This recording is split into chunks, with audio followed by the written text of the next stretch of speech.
Bonjour et bienvenue à cette présentation sur Entrée Express. Je vais essayer en 35 minutes de vous expliquer comment fonctionne Entrée Express, aussi bien aux personnes qui sont ici dans la salle, mais à nos amis qui nous regardent par web diffusion. À la fin de cette présentation, je prendrai des questions à la fois dans la salle, à la fois en ligne. Et comme je sais qu'il y aura toujours plein de questions auxquelles je n'aurai pas eu le temps de répondre, il y aura un temps où vous pourrez venir me voir, moi ou mes collègues sur le stand de l'ambassade. Donc aujourd'hui, on va aborder Entrée Express et comment réussir finalement votre inscription dans ce profil.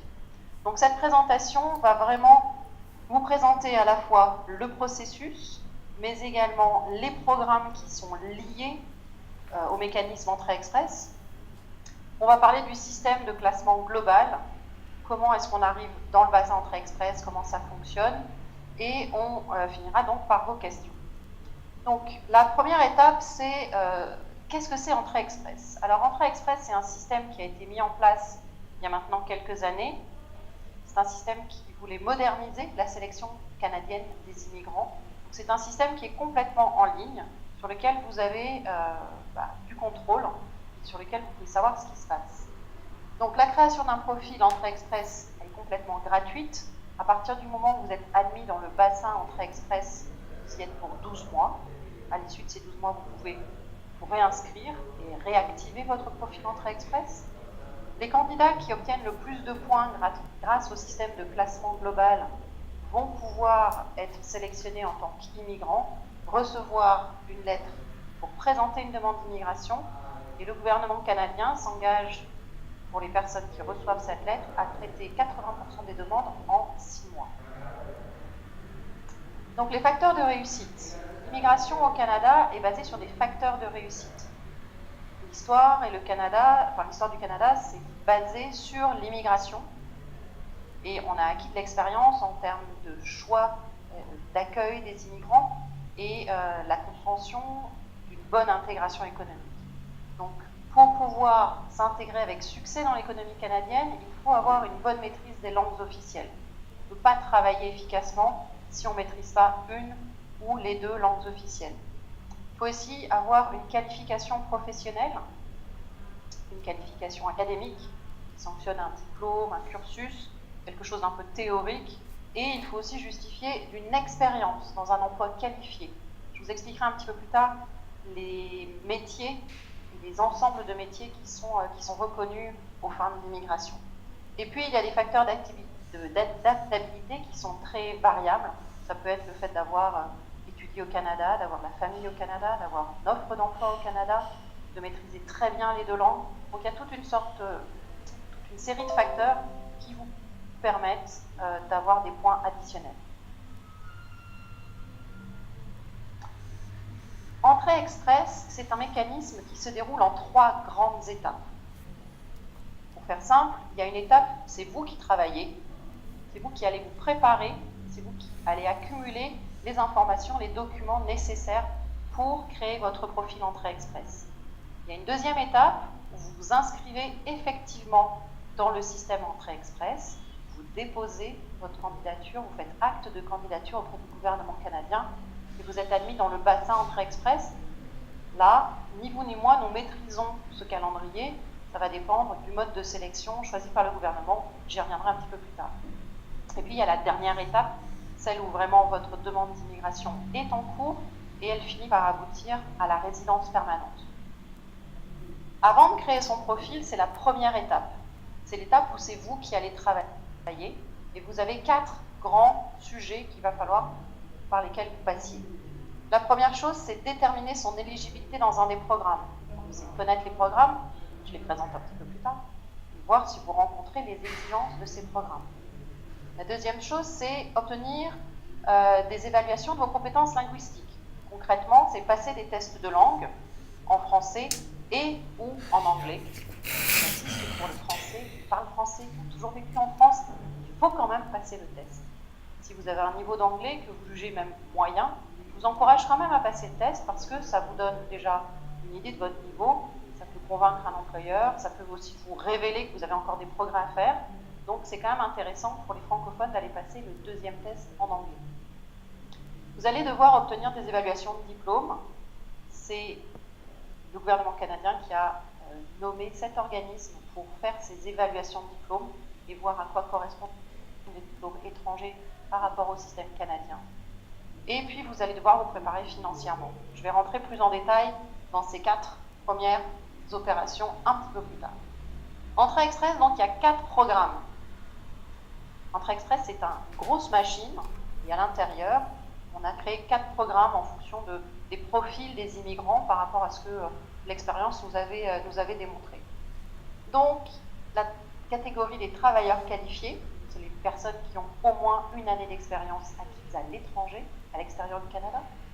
Vous avez les travailleurs des métiers spécialisés, ce sont des personnes qui vont avoir au moins 2 années d'expérience et qui vont également avoir une autorisation spécifique pour travailler au Canada, une certification professionnelle, qu'on appelle aussi le sceau rouge par exemple. Vous avez la catégorie de l'expérience canadienne, ça c'est pour les personnes qui ont acquis au moins une année d'expérience au Canada et qui vont rencontrer des exigences minimales en termes de maîtrise des langues officielles et de diplôme. Et enfin, il y a un volet qui concerne les candidats des provinces. Pour le faire court, le Canada est un gouvernement fédéral avec des compétences qui sont partagées entre l'État fédéral et les provinces qui le constituent. L'immigration, c'est un domaine partagé. Donc, il y a des programmes qui sont définis par les provinces, et il y a des programmes qui restent au niveau fédéral. Tout ce que je suis en train de vous raconter ici, ça concerne tout le Canada, sauf le Québec. Parce que le Québec a choisi de garder cette compétence en matière d'immigration et de sélectionner lui-même, selon ses propres règles, les immigrants qui viennent sur son territoire. Donc, quand on parle de programmes fédéraux, c'est pour s'installer partout au Canada, sauf au Québec. Donc, plus en détail, le programme des travailleurs qualifiés, c'est au moins une année d'expérience dans les niveaux 0A ou B de la classification nationale des professions. Il y a eu une conférence un petit peu plus tôt aujourd'hui sur ce sujet, je ne sais pas si vous y êtes allés, je reviendrai aussi sur ce que c'est que la classification nationale des professions. Et puis, il faut démontrer des exigences minimales, donc de compétences linguistiques et d'éducation. Candidat des programmes des travailleurs des métiers spécialisés, donc 2 années d'expérience, avoir soit une offre d'emploi, soit une certification pour exercer cette profession. Catégorie de l'expérience canadienne, 1 année d'expérience qualifiée acquise au Canada et encore des exigences minimales de compétences linguistiques et d'éducation. Et les candidats donc des provinces, c'est les provinces qui choisissent en fonction de leurs besoins économiques, en fonction de leur petit programme d'immigration, des immigrants. Par exemple, la Saskatchewan, la province qui est pile au milieu du Canada, c'est très agricole, c'est très rural. Le gouvernement de la Saskatchewan a décidé de mettre en place un programme pour la reprise d'exploitation agricole et encourager des fermiers, des agriculteurs étrangers à venir s'installer sur son territoire. Donc ça, c'est, par exemple, un exemple de nomination provinciale par rapport à un programme spécifique. Donc, si vous souhaitez passer par une province, parce que vous savez que vous voulez absolument vous installer dans une province, vous avez 2 façons d'obtenir un certificat de nomination provinciale. La première, c'est d'être proactif. Vous savez que vous voulez absolument vous installer au Manitoba, au Nouveau-Brunswick. Vous contactez vous-même la province, vous voyez quels sont les programmes, vous voyez si vous rencontrez les exigences de ces programmes spécifiques provinciaux d'immigration. Si oui, vous candidatez auprès d'eux. Si la procédure aboutit, vous allez obtenir une nomination provinciale, un certificat de nomination de la province. Si vous obtenez un tel certificat, dans le système Entrée Express, ça vous rapporte 600 points. C'est beaucoup, c'est énorme et ça vous garantit d'être sélectionné. La deuxième solution pour pouvoir être nominé par une province, c'est au moment où vous allez faire votre inscription dans Entrée Express, on vous demande si vous voulez aller dans une province, si vous avez déjà une idée. Si vous répondez une seule province, par exemple l'Ontario, l'Ontario va avoir un accès direct à votre profil et va pouvoir voir qui vous êtes, ce que vous avez fait, comment vous maîtrisez les langues officielles, etc. Si la province juge que votre profil est intéressant par rapport à ses besoins économiques, par rapport à son programme d'immigration, elle peut vous contacter directement via votre profil Entrée Express une fois que vous l'avez saisi. Dans les 2 cas, Vous obtenez donc un certificat de nomination et vous pouvez obtenir 600 points. Donc tout à l'heure, je vous parlais de la classification nationale des professions. La règle dans les programmes d'immigration pour entrée express, en tant que travailleur qualifié ayant de l'expérience à l'extérieur du Canada ou au Canada, c'est au moins une année d'expérience. On entend par année d'expérience une année temps plein, complète, dans la même profession. Cette profession ou ces professions doivent appartenir au niveau 0 AOV de la classification nationale des professions. Alors, la classification nationale des professions, c'est un système de classement de tous les métiers qui existent. Par exemple, en France, Pôle emploi utilise un classement qui s'appelle le code ROM. Peut-être certains d'entre vous savent ce que c'est. Finalement, la classification nationale des professions, c'est le code ROM canadien. Donc, ce n'est pas le même chiffre, ce n'est pas la même méthode, mais c'est l'idée d'avoir une normalisation, une classification des professions.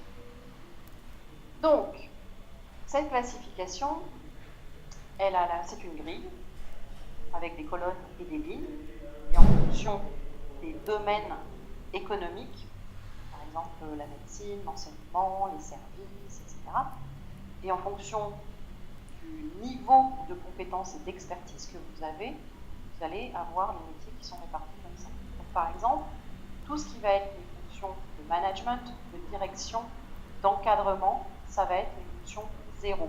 0, c'est pour vraiment les fonctions de gestion, de direction, de management. Ensuite, vous avez les professions qui sont classifiées A.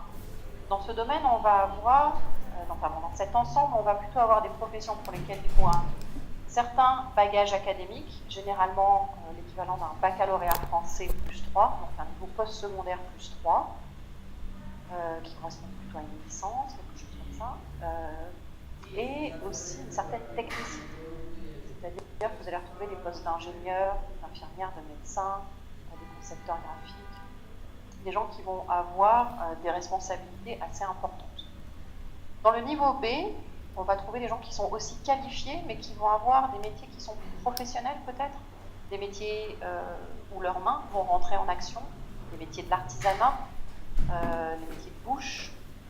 Vous allez aussi avoir les métiers de la construction, plombier, électricien, charpentier, soudeur, mais aussi des professions comme les dessinateurs graphiques, certains techniciens ou technologues, donc ce genre de professions.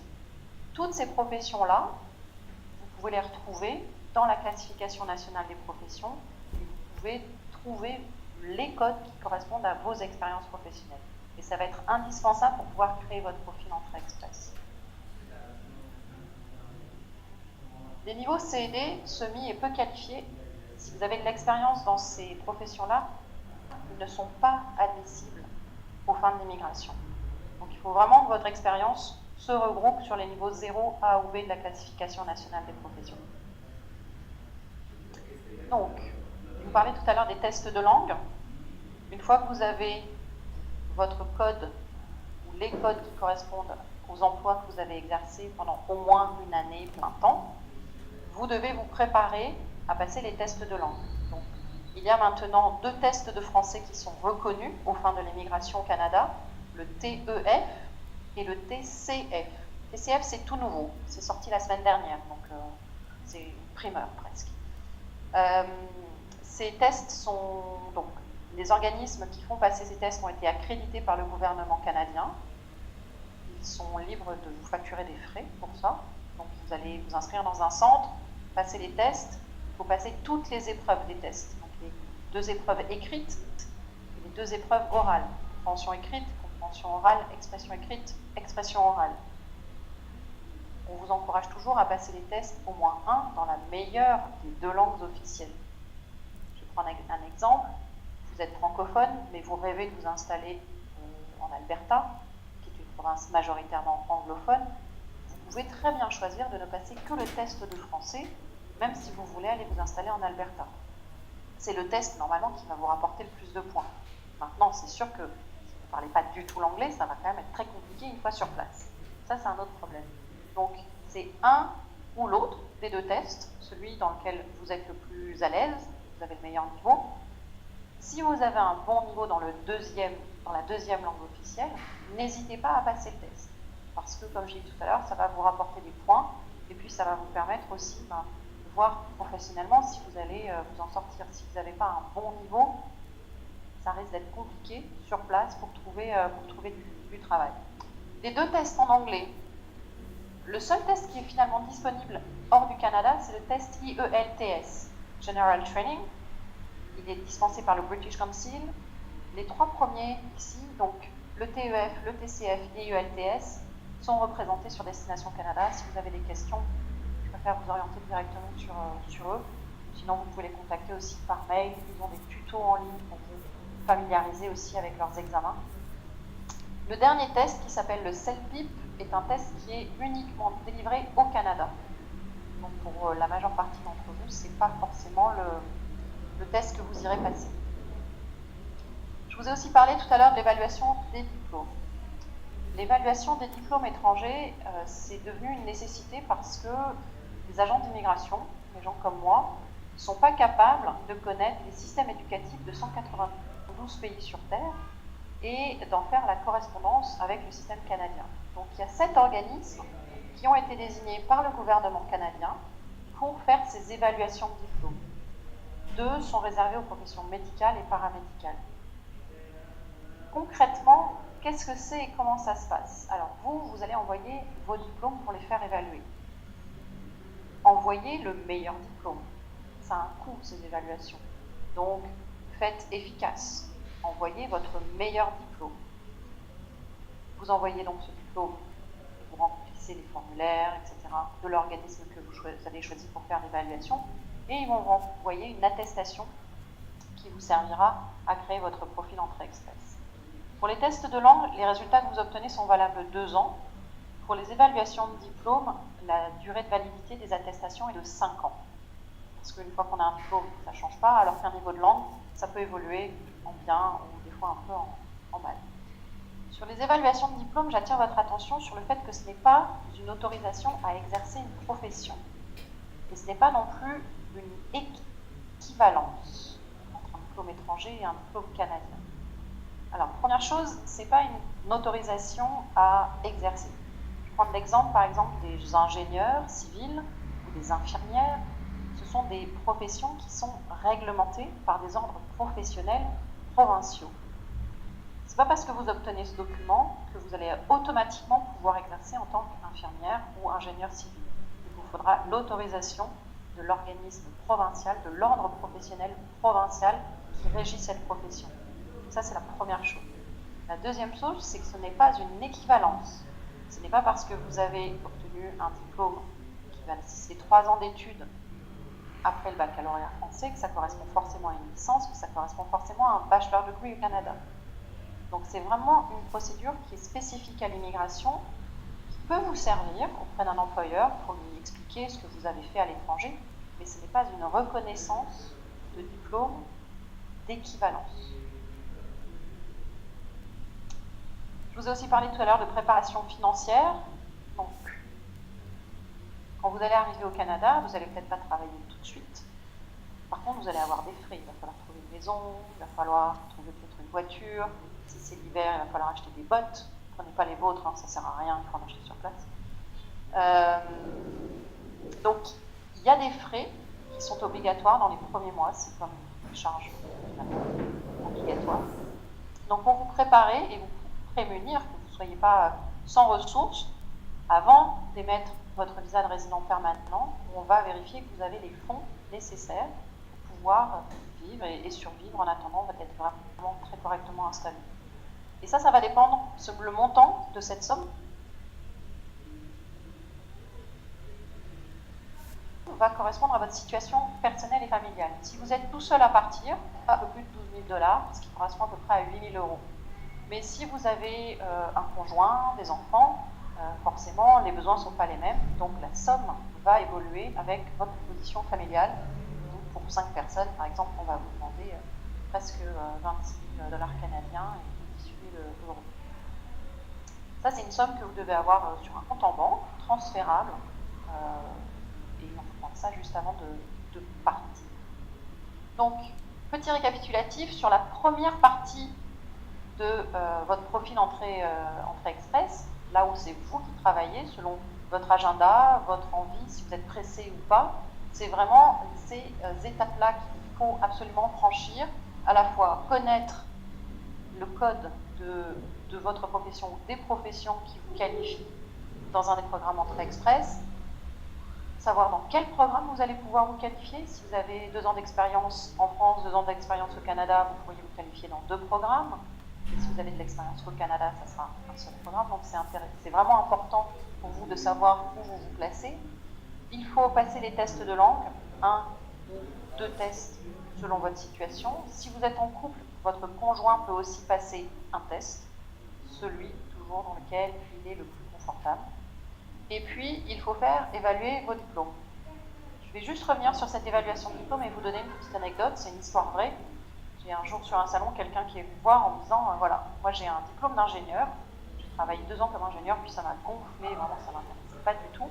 Et j'ai repassé un diplôme comme boulanger-pâtissier.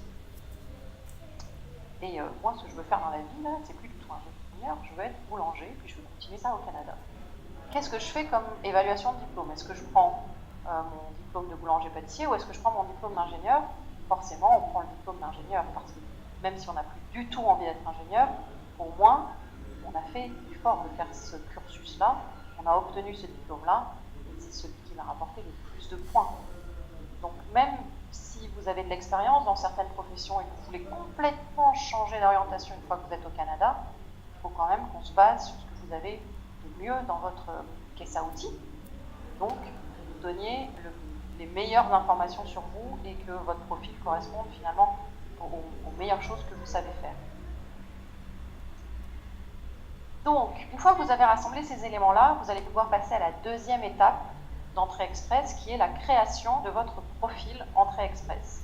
Donc, vous allez vous connecter sur le site du gouvernement canadien et vous allez saisir un certain nombre d'informations, âge, profession, le code de profession, votre niveau d'études, le nombre d'années d'expérience, vos résultats au test de langue en français et ou en anglais, si vous avez étudié au Canada, si vous avez un conjoint, s'il a passé les tests de langue, si vous avez de la famille au Canada, si vous avez une offre d'emploi au Canada, enfin plein de choses. Tout ça va être à la fois, chaque question et chaque réponse, on attribue un certain nombre de points, c'est mouliné par un algorithme, et ça vous donne une note. Cette note, elle vous permet d'obtenir un classement dans le bassin entrée express. Donc, une fois que vous avez complété votre inscription, si vous rencontrez les exigences d'un programme d'immigration, vous accédez au bassin entrée express. Le bassin entrée express, qu'est-ce que c'est? C'est comme une très grande salle d'attente où les gens sont pas rangés n'importe comment, ils sont rangés en fonction de la note qu'ils obtiennent grâce à toutes les informations qu'ils ont délivrées. Entrée express, ça vous permet donc de créer votre profil, d'accéder au bassin, et pendant une année, vous êtes dans le bassin. En fonction de votre note, vous allez pouvoir avoir une idée de votre possible sélection ou pas. La sélection des personnes qui sont dans ce bassin, elle se fait par, moi ce que j'appelle un piochage. Donc à peu près tous les 15 jours, 3 semaines, le ministère de l'Immigration et de la Citoyenneté fait un piochage dans le bassin et prend soit les X meilleurs, donc les 4000 meilleurs, ceux qui sont rangés en fonction de la note. Étant le premier, il a 550 points, on va dire, je prends de 550 points à 440 points. Si vous avez 439, ben, ça sera pas la prochaine fois. Ou je prends les 5000 premiers. Et puis je vois jusqu'à quelle note ça m'amène. Donc ça dépend des catégories, puis ça dépend de ce dont on a besoin. Les piochages sont publics, c'est-à-dire que vous trouvez cette information sur le site du gouvernement, sur le site du ministère de l'Immigration et de la Citoyenneté. La note limite est connue. Donc si vous vous inscrivez dans le bassin entrée express et qu'on vous dit bravo, vous êtes dans le bassin, vous avez 235 points, ça va être très compliqué parce que la note de passage, l'année dernière, elle a oscillé entre 400 et 440 points pour la catégorie des travailleurs qualifiés. Si vous avez 435 points, vous pouvez vous dire je suis pas loin, ça devrait quand même à un moment se débloquer et puis ça devrait le faire. Donc c'est vraiment important d'avoir à la fois la connaissance de votre note et de vous tenir informé de ce qui se passe au niveau des piochages pour voir si la tendance est plutôt en votre faveur ou pas. Parce qu'après, vous avez des moyens d'agir sur votre profil pour l'améliorer, pour avoir une chance d'être sélectionné. Donc, une fois qu'on est dans le bassin et qu'on est sélectionné, on reçoit une invitation à présenter une demande d'immigration. Cette lettre électronique qui arrive dans votre boîte mail, dans votre espace sécurisé avec le ministère, ça vous donne 60 jours pour présenter électroniquement toutes les informations qui vont servir à établir votre profil Entrée Express. Donc, on va vous demander de télécharger une preuve de votre passeport, acte de naissance, acte de mariage si vous êtes marié, vos diplômes, vos attestations de langue, votre expérience. Si vous avez de la famille au Canada, il faudra donner des preuves. Bref, on vous demande de prouver tout ce que je vous avez dit avant, qui était purement déclaratif. Ces informations sont transmises à un agent d'immigration, comme moi, ou comme ceux que vous pouvez rencontrer sur le stand de l'ambassade, qui va étudier cette demande, qui va vérifier les informations et qui va à la fin vous délivrer un visa d'immigration au Canada. Il faudra que vous passiez des examens médicaux, il faudra aussi que vous donniez vos informations biométriques, empreintes digitales, photographie digitale. Donc, vous obtiendrez le statut de résident permanent et vous pouvez vous installer au Canada en tant que résident permanent. Quand vous vous inscrivez dans le profil Entrée Express, on vous donne la possibilité aussi de vous inscrire sur un site qui s'appelle Guichet Emploi. Guichet Emploi, ça c'est la capture d'écran d'accueil.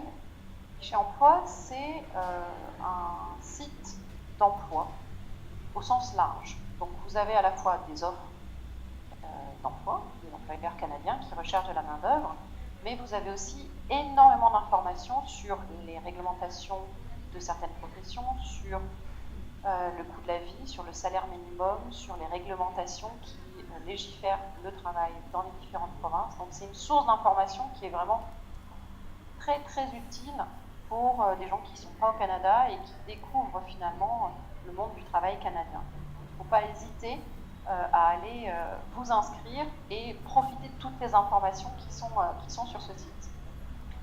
Donc tout à l'heure, je vous parlais du système de classement global et des facteurs qui sont pris en charge. Donc cette grille, ici, pour vous, elle est visible. La transmission de la présentation se fera à Destination Canada. Donc pour les gens en ligne, vous l'avez sur vos écrans, et puis pour les gens qui sont ici, vous pourrez accéder à ces présentations après Destination Canada via le site Destination Canada, si vous avez l'information. Donc, pour tous ces facteurs, on attribue des points. Tout à l'heure, je vous ai parlé de l'âge, du niveau de scolarité, des compétences linguistiques et de l'expérience de travail au Canada ou à l'étranger. Et puis, vous avez aussi quelques facteurs qui sont liés à la situation de votre conjoint. S'il a fait des études, s'il a passé des tests de langue, ça va être des facteurs qui vont être pris en compte et qui peuvent vous octroyer des points supplémentaires.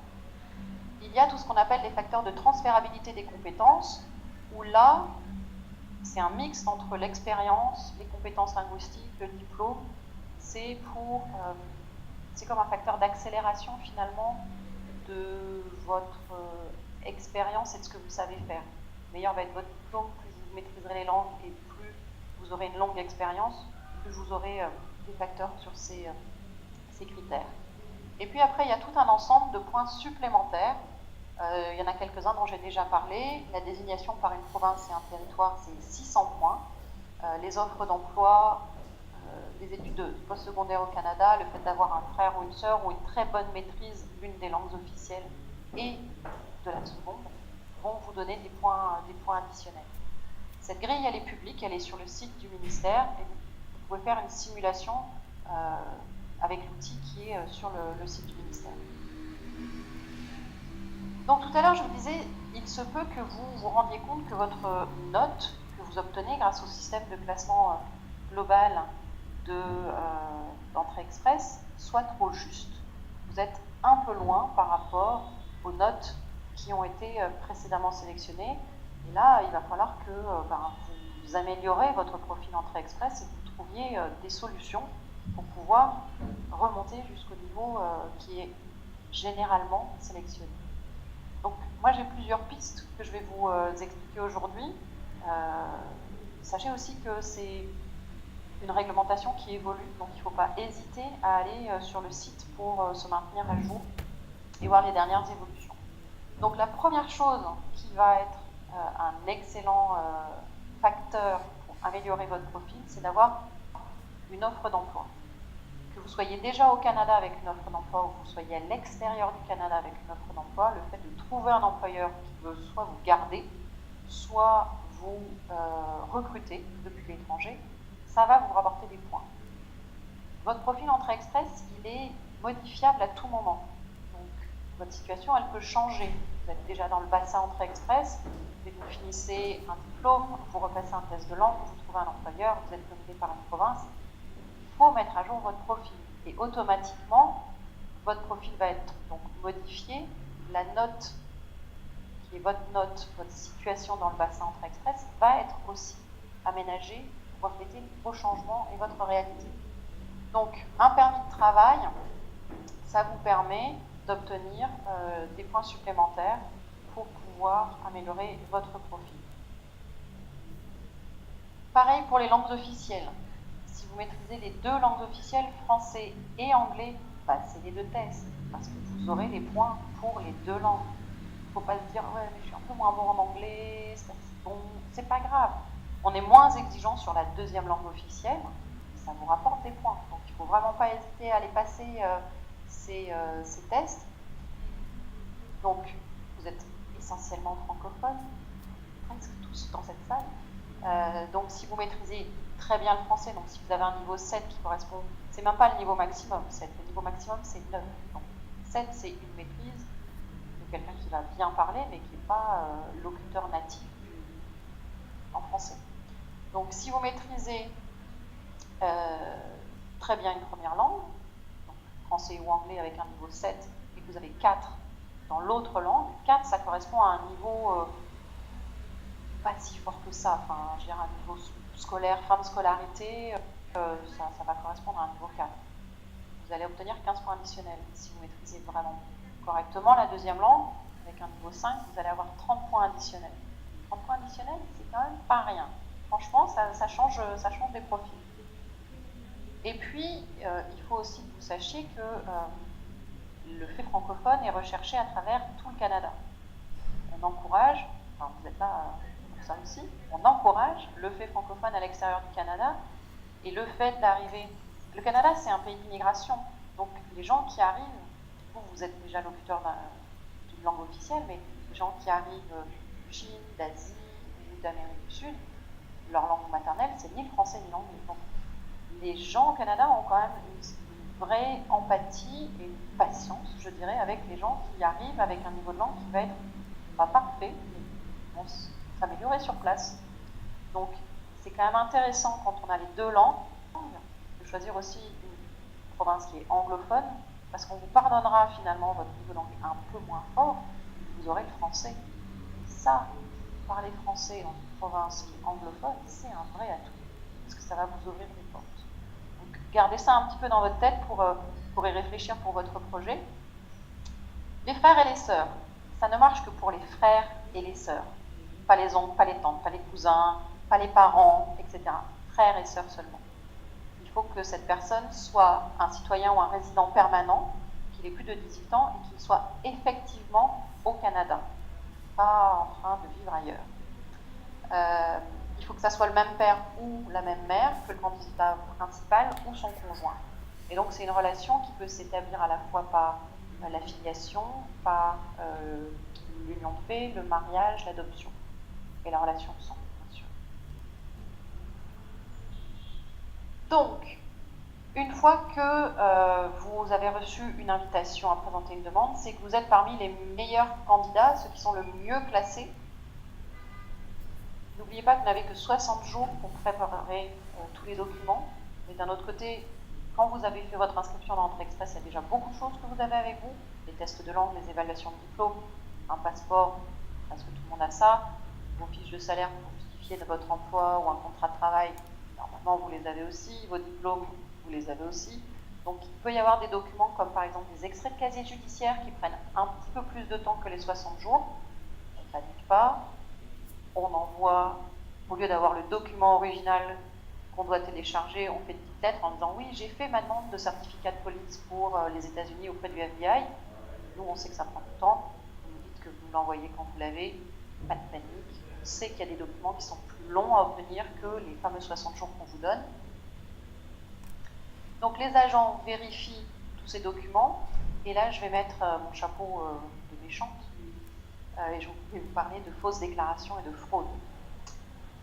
C'est pas bien de mentir. Et encore moins au Canada, parce que quand vous faites des fausses déclarations et qu'on s'en rend compte, eh bien, on va vous interdire de territoire pendant 5 ans. C'est-à-dire que pendant 5 ans, vous n'êtes ni touriste, ni étudiant, ni travailleur, ni résident permanent, ni rien, vous ne mettez pas un pied au Canada, et on n'aime pas ça. Donc, quand vous déclarez votre expérience, vos diplômes, etc., soyez honnête, soyez juste. Moi, je ne suis pas un recruteur à qui vous allez devoir vendre monts et merveilles. Le gouvernement du Canada, il veut juste la vérité. Donc, quand on vérifie vos informations, il faut que ça matche, que ça rencontre ce que vous êtes réellement. Sinon, c'est 5 ans d'interdiction de territoire. Mais à part ça, on est gentil. Hein. Voilà, c'est juste que je vous préviens. Donc, 80% des demandes sont traitées dans un délai de 6 mois. Honnêtement, c'est souvent bien plus court que ça. Moi, je vois des demandes qui arrivent, qui sont traitées en 4, 8, 12 semaines des fois. Donc, on garantit 6 mois à 80% des gens. Il y a toujours 20% des gens pour lesquels il y a un souci. Donc, on ne dit pas 100% en moins de 6 mois, mais on essaye vraiment de vous faire aller vite, parce que là, on sait que c'est la dernière ligne droite, vous avez envie de partir, c'est la fin du projet, donc il faut que ça s'accélère. Donc la visite médicale, les données biométriques, et vous devenez résident permanent.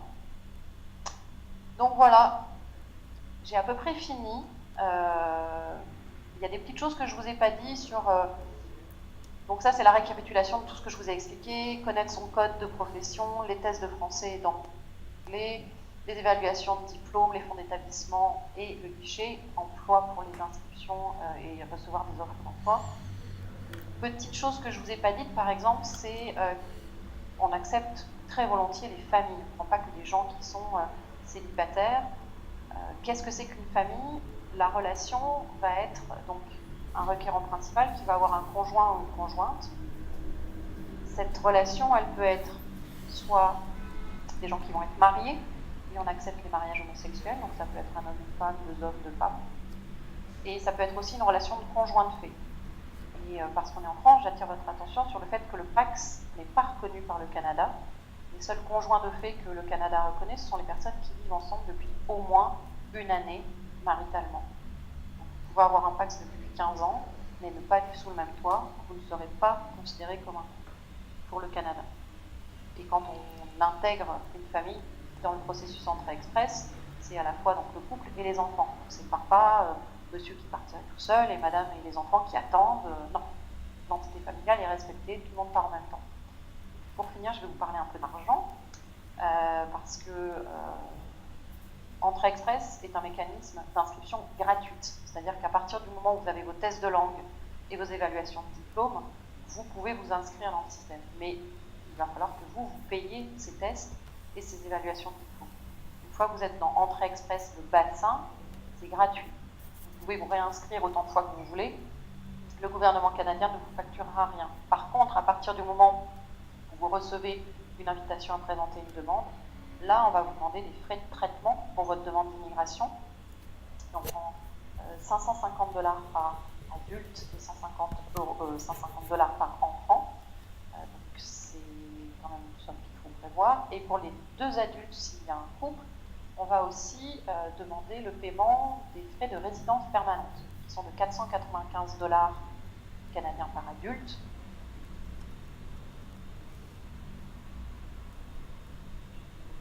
Ces 495 $, ça peut paraître beaucoup d'argent, mais une fois que vous l'avez, il y a des associations qui vont vous aider à faire un CV, à postuler à un emploi, à inscrire vos enfants à l'école, à avoir des services qui vont vous permettre de vous intégrer rapidement et avec succès au Canada. Et par rapport aux services dont vous pouvez disposer, si vous souhaitez aller demander ces services-là, c'est 495 $, c'est rien. Ça peut paraître beaucoup d'argent, mais une fois qu'on arrive sur place, c'est vraiment très très utile de pouvoir avoir recours à ces services d'aide, d'intégration et d'accueil des nouveaux immigrants. Voilà, j'ai été forcément super longue, mais j'espère que j'ai balayé vraiment, selon vos attentes, le programme Entrée Express. Je vais prendre des questions, je vais alterner une question dans la salle, une question en ligne, et puis, comme je sais qu'il y en aura encore plein après, on dira... Voilà. Qui a une question? Il y a un micro qui va circuler, donc levez la main, et puis...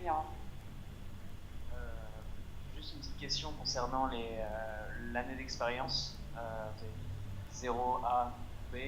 Est-ce que c'est un an d'expérience dans un métier d'une catégorie, ou alors c'est plusieurs métiers dans une catégorie? Il faut que ça soit un an, donc un an complet, d'activité plein temps dans une profession. C'est-à-dire que vous ne pouvez pas avoir, je vais dire n'importe quoi, mais vous ne pouvez pas avoir 6 mois d'expérience en tant qu'infirmier, parce que ça se qualifie, et 6 mois en tant que graphic designer. Qui sont tous deux dans la catégorie Qui sont tous les deux dans la catégorie A. Il faut que ça soit un an d'activité à temps plein dans la même profession. Ça peut être 2 fois 6 mois qui s'enchaînent parfaitement en tant que plombier. Ça va marcher. Vous pouvez faire 6 mois dans l'entreprise A, 6 mois dans l'entreprise B, et que ça s'enchaîne sans interruption.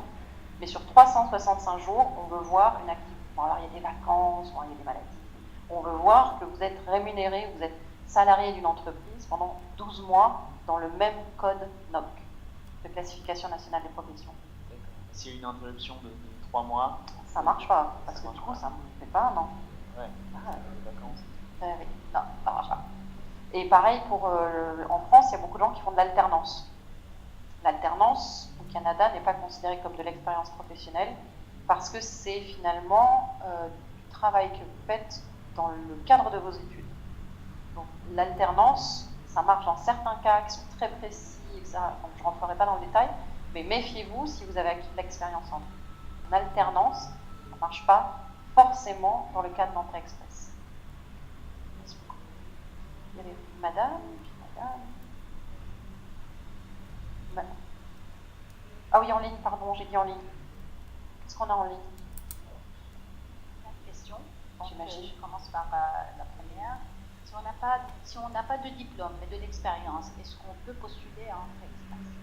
Alors, Entrée Express, c'est un système qui ne discrimine personne. On peut, à partir du moment où on a fini le secondaire, on peut postuler à Entrée Express. On aura très peu de points pour les facteurs d'éducation, mais on peut postuler à Entrée Express. Si on a passé 45 ans, on peut aussi postuler à Entrée Express. On aura très peu de points pour l'âge, mais on pourra postuler. Donc, il n'y a pas d'interdiction pour postuler à Entrée Express. Par contre, c'est vrai que plus la qualification va être basse ou plus l'âge va être élevé, moins on va avoir de points. Mais il n'y a pas de programme qui se ferme ou qui interdit à des personnes parce qu'ils n'ont pas d'éducation. Il faut quand même avoir fini le secondaire ou parce qu'on a atteint un certain âge. C'est un système qui reste très ouvert, pas comme par exemple le programme du Québec, qui lui peut être beaucoup plus restrictif pour les personnes qui atteignent un certain âge. Et Madame en rose. Madame en bleu. Oui, allez. Pour la catégorie 0, c'est uniquement management du personnel ou ça peut être management du projet?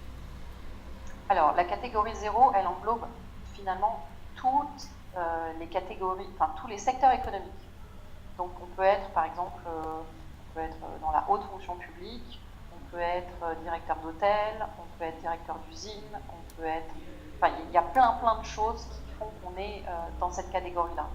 Donc, comme c'est une question qui est quand même très précise, je pense qu'il faudrait que vous alliez voir par rapport à votre activité professionnelle dans la classification des professions, où est-ce que vous vous placez et est-ce que c'est vraiment une profession de management et une expérience de management ou si c'est juste effectivement du consulting. Mais ça, c'est quelque chose que vous devez aller chercher dans la classification nationale des professions. La classification nationale des professions, quand vous allez sur une fiche d'emploi, vous allez avoir le descriptif de l'emploi, vous allez avoir toutes les appellations d'emploi qui sont proches, par exemple graphic designer ou graphiste, ce genre de choses. Donc vraiment, c'est très détaillé. Il y a les conditions d'accès à la profession. Par exemple, si on exige un bachelor degree ou une licence, qu'est-ce qui est attendu par les employeurs pour recruter à ce niveau-là. Et puis tout en bas, vous allez avoir ne pas confondre avec d'autres professions qui sont très proches, mais qui ne sont pas exactement identiques, et justement d'autres professions qui se rattachent à l'ensemble. Donc c'est vraiment en passant par la classification nationale des professions et par la fiche de profession que vous allez pouvoir naviguer de fiche de profession en fiche de profession pour vraiment déterminer dans quel niveau vous êtes, si c'est un niveau 0, A ou B. Voilà. En ligne. Les deux membres du même couple doivent-ils passer le test, par exemple? Alors, quand on est en couple, le requérant principal, le demandeur principal, doit passer au moins un test, idéalement les 2 tests de langue. Le conjoint, lui, n'en passe qu'un seul. Et donc forcément, il passe celui dans lequel il a le meilleur niveau. Donc même si le couple, par exemple, voulait s'installer en Ontario, moi je recommande toujours que le second, le conjoint, passe le test dans la langue où il est le plus fort. Si c'est le français, bah, tant mieux, il aura beaucoup de points en français. C'est pas la peine d'aller passer l'anglais et d'avoir un résultat qui est moins bon. C'est pas un bon calcul. Donc dans un couple, pour les tests de langue, il faut passer pour le requérant principal 1 ou 2 tests, et pour le conjoint, le test dans la langue dans laquelle il est ou elle est la plus forte. Madame? Bonsoir. Bonsoir. Alors, pour les données biométriques, on a dit qu'il fallait venir à l'ambassade du Canada. Jamais. Non, personne. On n'accueille personne à l'ambassade du Canada. Alors où est-ce qu'on va? Il y a 2 endroits pour passer pour donner ces empreintes biométriques. Ça s'appelle des centres de réception des demandes. Il y en a un à Paris, qui est dans le 10e, à côté de la gare du Nord. Et il y en a un qui vient d'ouvrir à Lyon. Donc, si vous demandez un permis de travail, un permis d'études ou la résidence permanente, à un moment, vous allez recevoir une lettre qui vous dit « On est prêt, vous pouvez aller dans un centre de réception des demandes pour donner vos données biométriques. » Et une fois que vous avez la lettre, vous vous présentez au centre qui réceptionne vos données biométriques et nous les transmet. Alors, je viens de la Martinique. Je sais, on a des vrais problèmes. Voilà, il y a certaines personnes qui seront aller à la Barbade, à l'ambassade de la Barbade, ou à celle de Paris, donc ce fameux bureau parisien. Est-ce qu'il faudra que je prévoie dans les 60 jours d'aller faire cette démarche ou que je le fasse pendant que je suis... Non, c'est pas dans les 60 jours. Il faut que vous receviez la lettre qui va vous inviter à aller donner vos données biométriques. Donc de toute façon, ça ne sera pas dans les 60 jours qui suivent l'invitation à présenter une demande. On fait ça vraiment quand on est à la fin du processus d'immigration. Donc il faut prévoir un déplacement. Donc il faut prévoir un déplacement. Pas forcément Paris. Ça peut être fait n'importe où sur Terre. Donc si au moment où vous recevez l'invitation, vous êtes en France, parfait, venez à Paris. Mais si vous êtes en vacances, je sais pas moi, à Cuba, ou si vous êtes en vacances en Floride, il y a des centres partout sur Terre. Mais c'est vrai que pour les petites îles, notamment pour les territoires français qui sont loin de la métropole, on n'a pas vraiment de solution agréable. J'en suis désolée, mais vous pouvez aller n'importe où sur Terre pour prendre vos empreintes biométriques dans n'importe quel CRDV. Petite question par rapport à l'interrogation de monsieur. Je travaille en freelance, donc j'ai une expérience dans un métier de 2 ans, mais elle n'est pas totalement continue. Alors, pour les freelances, c'est un petit peu différent. Quand on parle, la première année, en fait, celle qui vous ouvre la possibilité de faire une demande d'entrée express, il faut vraiment qu'elle soit continue plein temps. Après, quand on arrive à 4, 5, 6 ans d'expérience, vous êtes capable de mettre à bout tous vos contrats et de dire ok, ça fait 9 ans que je travaille, mais si finalement je mets tous mes contrats à bout, peut-être que ça va faire que 4 ans et demi. Donc c'est un peu ce calcul-là qu'il faut faire. Vous voyez ce que je veux dire? C'est comme les gens qui travaillent à mi-temps. Enfin, si on travaille 2 ans à mi-temps, à 50%, eh bien, il va falloir 2 ans pour acquérir une année d'expérience à temps complet. Et donc si je n'ai pas de fiche de salaire en temps, parce que j'ai des contrats internationaux, je peux demander une lettre de recommandation. Vous avez vos contrats? Juste le contrat. contrat. Le contrat fait preuve de la période d'embauche que vous avez eue avec une société, quelle que soit sur Terre, sa localisation, on s'en va. D'accord. Je vais prendre une question en ligne. Je sais que vous êtes... Ne t'inquiète pas. Je ne sais pas si tu as déjà répondu. Alors, ça parle des tests de langue. Est-ce que les natifs français doivent eux aussi passer les tests de langue? Oui. Alors, on est français, on a toujours vécu en France. On parle français, on a étudié en français, on travaille en français, on vit tout en français.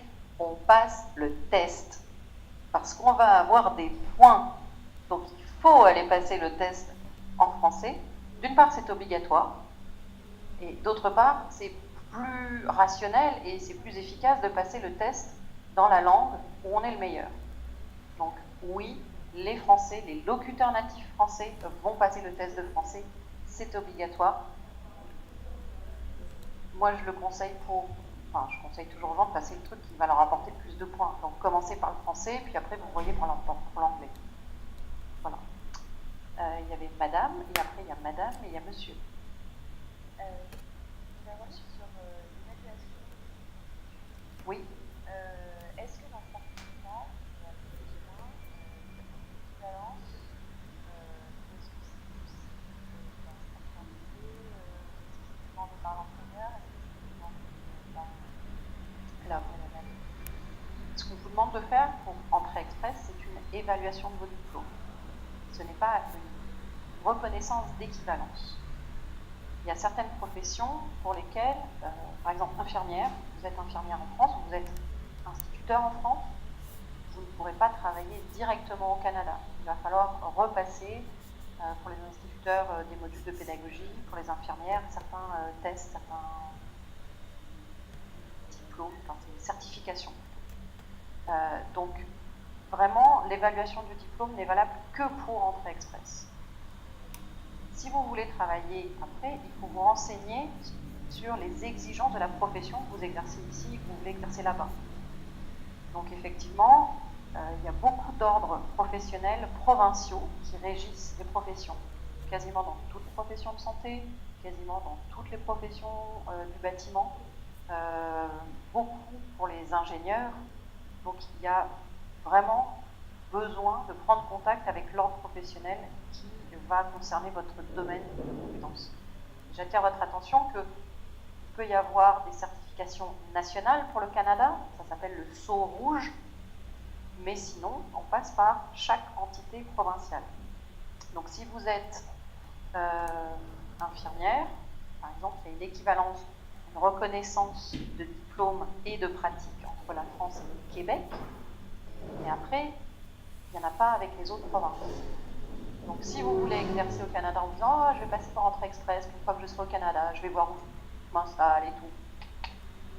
Non, parce que l'ordre provincial des infirmières au Manitoba va peut-être pas avoir les mêmes exigences que l'ordre provincial des infirmières en Alberta. Donc c'est important de connaître à l'avance les réglementations provinciales en matière de travail. Et je vous parlais du site Guichet Emploi, ça fait partie des outils qui vont vous aider à contacter ces organismes provinciaux professionnels et à connaître les exigences pour pouvoir exercer votre profession si elle est réglementée au Canada. Monsieur, et après, oui, question rapide, s'il vous plaît. J'ai déjà fait une demande en fait, du même type, on va dire, pour le CSQ au Québec. Est-ce que on peut faire une demande en parallèle si je me dis effectivement j'aimerais bien faire la demande à l'Express? Est-ce qu'on peut le faire? Est-ce qu'on doit le faire effectivement si je veux aller dans d'autres provinces? Ou est-ce que c'est pénalisant d'avoir avoir fait les deux, quoi? Alors, le Québec a ses propres procédures et effectivement, le Québec délivre un certificat de sélection du Québec qui après vous permet de faire une demande d'immigration. C'est pas un problème de faire à la fois une demande de certificat de sélection du Québec et parallèlement de faire une demande Entrée Express. Sauf qu'il y a un moment, il va falloir que vous choisissiez.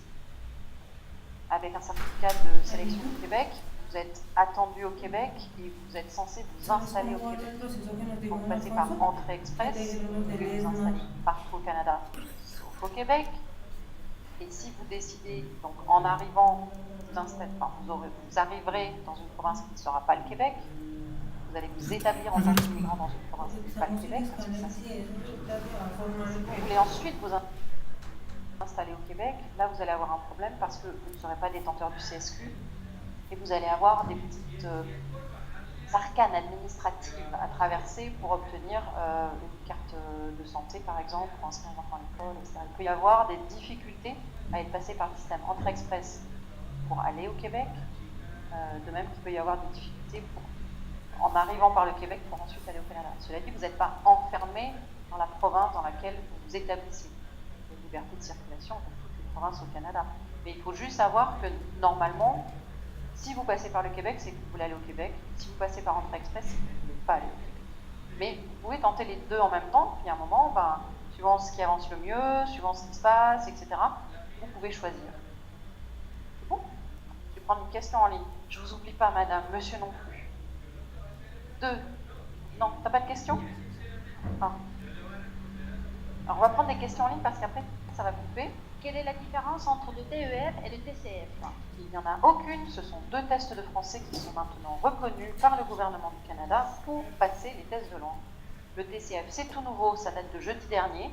Le TEF existe depuis fort longtemps, ça fait quasiment 10 ou 12 ans que ce test est reconnu par le gouvernement du Canada.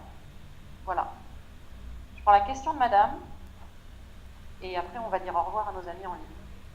Donc c'est au sujet du TCF, quand en premier lieu on a passé le TCF Québec, mais qu'on veut aller par exemple en Ontario, on repasse le TCF Canada. Voilà. Comme je le disais tout à l'heure, le Québec a ses propres programmes d'immigration et ses propres exigences. Il n'est pas du tout reconnu. Il n'est pas reconnu pour immigrer avec Entrée Express. Tout ce qui va concerner le Québec, c'est le Québec. TFAC, c'est le test de français du Québec. Le TCF Québec, c'est le test de français du Québec. Ça n'est pas valable pour l'immigration au Canada. Ce ne sont pas les mêmes épreuves et on n'évalue pas la même chose. Donc, quand on part sur le Québec, on part vraiment sur comme une ligne de chemin de fer qui vous amène au Québec avec les procédures spécifiques du Québec. Et si vous passez par Entrée Express, c'est pour le reste du Canada. Donc, si vous avez un TCF Canada ou un TFAC, il faudra repasser ces examens pour pouvoir les présenter dans votre profil Entrée Express. Je vais prendre une dernière question en ligne. Et puis après, on restera avec ceux qui ont des questions ici. C'est quoi la différence entre l'entrée express et hors express? Il n'y a pas grand-chose hors Entrée Express. Tous les programmes d'immigration pour les immigrations économiques passent par Entrée Express. Il n'y a pas grand-chose. Après, oui, il y a de l'immigration qui va être familiale, qui va être du regroupement familial, mais on n'est pas du tout pour des gens qui veulent forcément travailler, c'est de la réunification familiale. Donc effectivement, à part Entrée Express et les 4 programmes qui découlent de ce mécanisme, il n'y a pas grand-chose en dehors de ce programme-là. C'est des candidats dénominés provinciaux, donc ils passent de toute façon par Entrée Express. Voilà. Merci de nous avoir suivis en ligne. Cette conférence sera donnée encore demain et jeudi. Donc, si vous avez d'autres questions ou si vous voulez encore m'entendre vous parler d'Entrée Express, je vous dis à demain ou à jeudi. Et on va continuer avec les gens qui sont ici dans la salle. Merci, au revoir, à demain ou à bientôt. Est-ce que vous avez d'autres questions? Monsieur? Ma question, c'est sur l'évaluation des diplômes. Oui. En fait, quand on crée le profil Entrée Express, il nous demande de lister tous les diplômes qu'on a eus. Oui. Et tout à l'heure,